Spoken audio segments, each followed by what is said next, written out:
You just heard Senator Lindsey Graham discussing what he calls as a two-prong approach to battling the flood of fentanyl across the border. Now, he discussed that in tandem with Senator Kennedy and what he hopes to be bipartisan. They will, number one, introduce legislation to designate these foreign cartels as foreign terrorist organizations, as FTOs.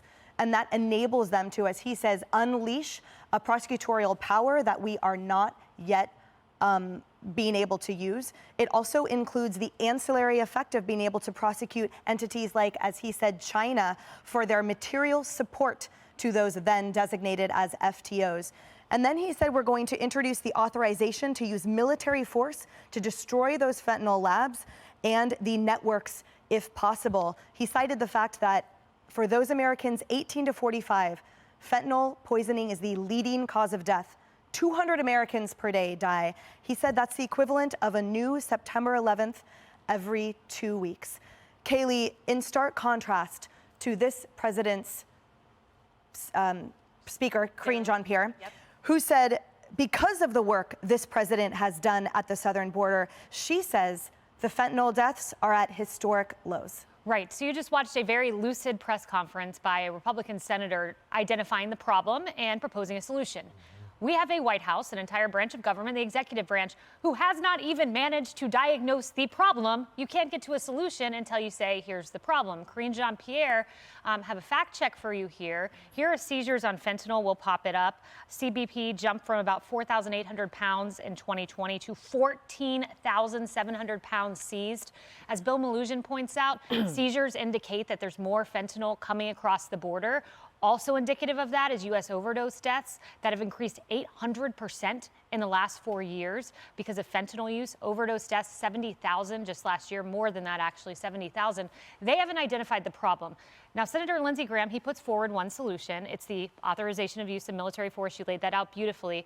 I would note that these cartels are non-state actors, so you're getting into Mexico and their sovereignty here. It's a little dicey. Senator Ted Cruz has said, I don't agree with Lindsey Graham's approach in full.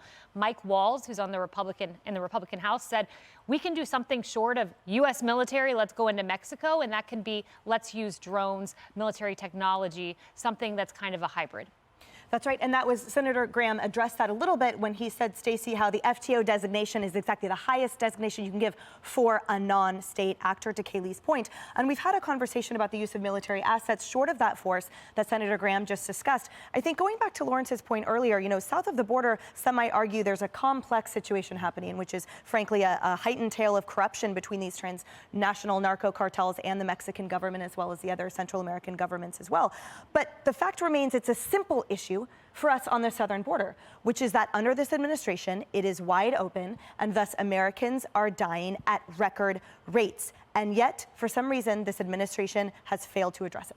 Well, they're actually breaking the law. So Lawrence's point about our veterans is very well made. I'm a veteran, fourth generation, in my family to serve.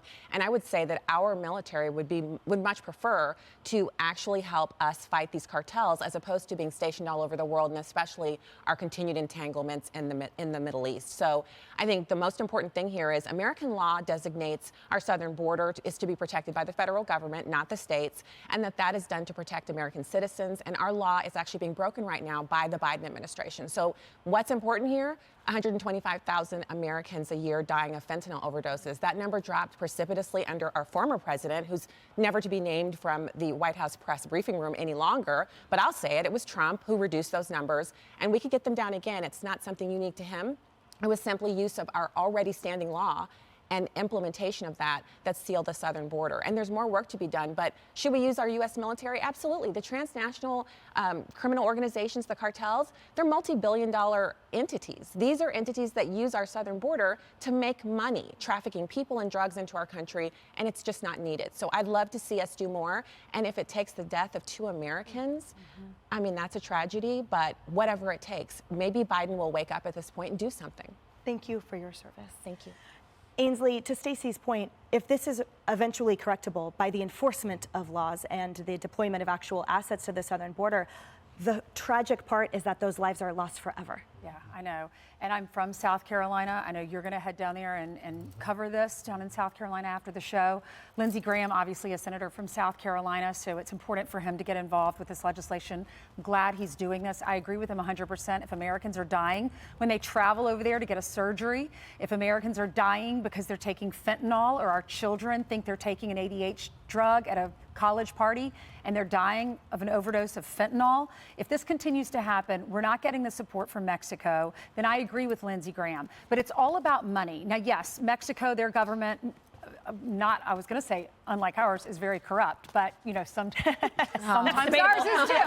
But it's very corrupt. You don't necessarily know what areas are the safest to go to Mexico, because there's a long list of where they say do not travel. There's another list that says be very cautious. So we all go to Mexico. A lot of college students go to Mexico. It's a little less expensive than going somewhere else like Europe or places. We could afford Mexico in college if we really worked hard. So it's all about money. If Mexico doesn't do something about this, if they don't work with us, and I know that we're worried about whether or not their laws allow us to do this, at least maybe they'll work with us, because they know that our government is saying, do not go to Mexico now. That's going to affect tourism. Well, and this is where we pressure Mexico, which is what President Trump did and got. They don't want us saying don't travel to Mexico. They make a ton of money on tourists. Exactly right. Yeah, and we provide aid to Mexico as well. Yes, so we do. Some would argue that maybe we should stop giving them the aid if they're not going to help us with this problem. Yep, that's exactly right. Hey everyone, I'm Emily Campagno. Catch me and my co-hosts Harris Faulkner and Kayleigh McEnany on Outnumbered every weekday at 12 p.m. Eastern, or set your DVR. Also, don't forget to subscribe to the Fox News YouTube page for daily highlights.